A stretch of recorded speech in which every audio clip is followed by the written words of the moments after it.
This is the Allman Report. Coming up, I investigate a newspaper photo that may have been juiced for a reason. Burned out and looted businesses in Ferguson. Do they have any recourse at all?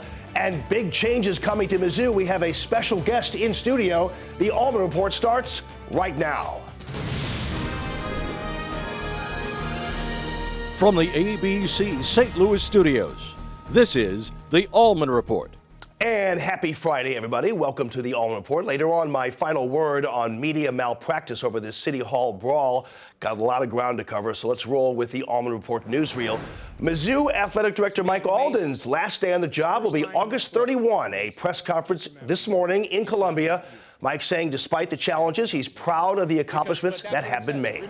Each and every one of those challenges, each and every one of those stumbles, or each and every one of those mistakes, that we learned from that. Our program learned from that, and we grew from that. He won't be leaving the university as he will continue on as instructor in Mizzou's College of Education.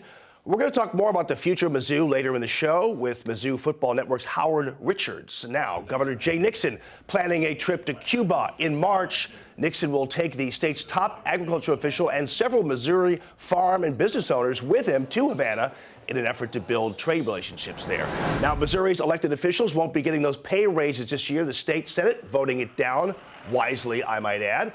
The House had already rejected the raises. Without the action, the pay raises would have automatically gone into effect Sunday, but too bad, so sad. Illinois Governor Bruce Rauner criticized for paying his senior staff nearly 36% more than Pat Quinn. But Rauner says, wait a second, though. I'm only taking $1 in salary this year. Quinn made nearly $180,000 last year. Now, we all like to make, for instance, these little photos, with our iPhone photos and other pictures. We want to make them the best we can make them, so we color them or whatever so they look great or we don't look fat or whatever the case may be. But when that photo is a news photo taken by a newspaper for a news story and it's juiced up, that is a far different story. To George Wise. How you doing, buddy? Doing fine. 28 years in the photojournalism business, right? Yes. This photo we're talking about, I'm questioning the veracity of the one in the Post-Dispatch. It's not about the players in the photo, but whether it was enhanced to advance a particular idea that Jeff Rorda, who was with the police union, was in fact at fault for inciting the crowd.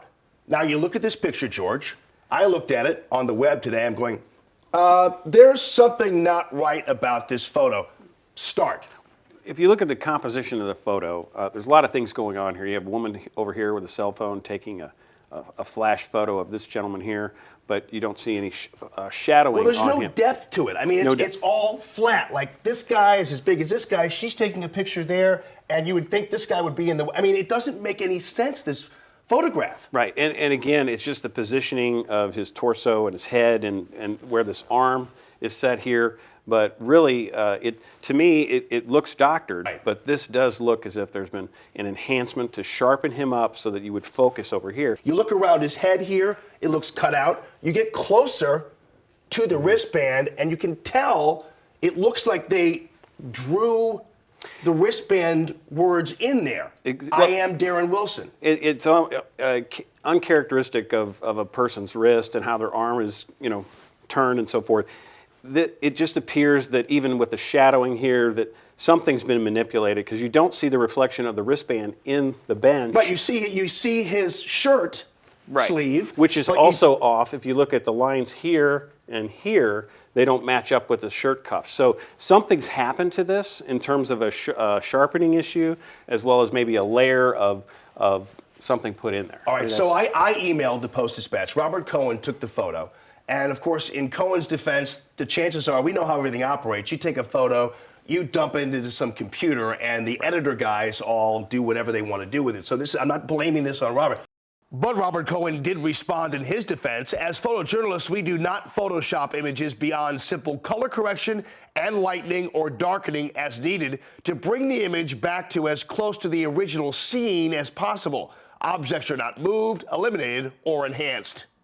I've done hundreds and hundreds of stories over the years, and I have seen other instances of this where photos have been manipulated. However, in this case, it just appears so turned out that you're trying to draw the focus in here. This is a volatile issue.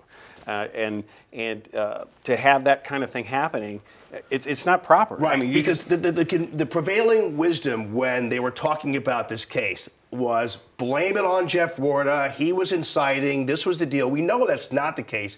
Factually, that is absolutely a lie. Right. But when you have this picture there, the minute you see this picture, as you pointed out so deftly, the minute you see this picture, boom, there's your eye. Go right to him. And I think the argument is, let's see the original raw file and take a look at that and then take a look at this and compare. I mean, that's really what you should do. And I think if this is all you're given, it's really hard not to go right there and say, oh, I'm looking right at his wristband because he supports this situation. Right. So I think, it is editorializing. It has been manipulated in some form or fashion. George Wise, 28 years in the business, thanks a lot for being with us. Thank I you. appreciate your analysis. Still to come, Allman reporter Aisha Khan with a follow-up on that City Hall brawl, plus looted and burned Ferguson businesses. Do they have any recourse at all? But first, your national headlines.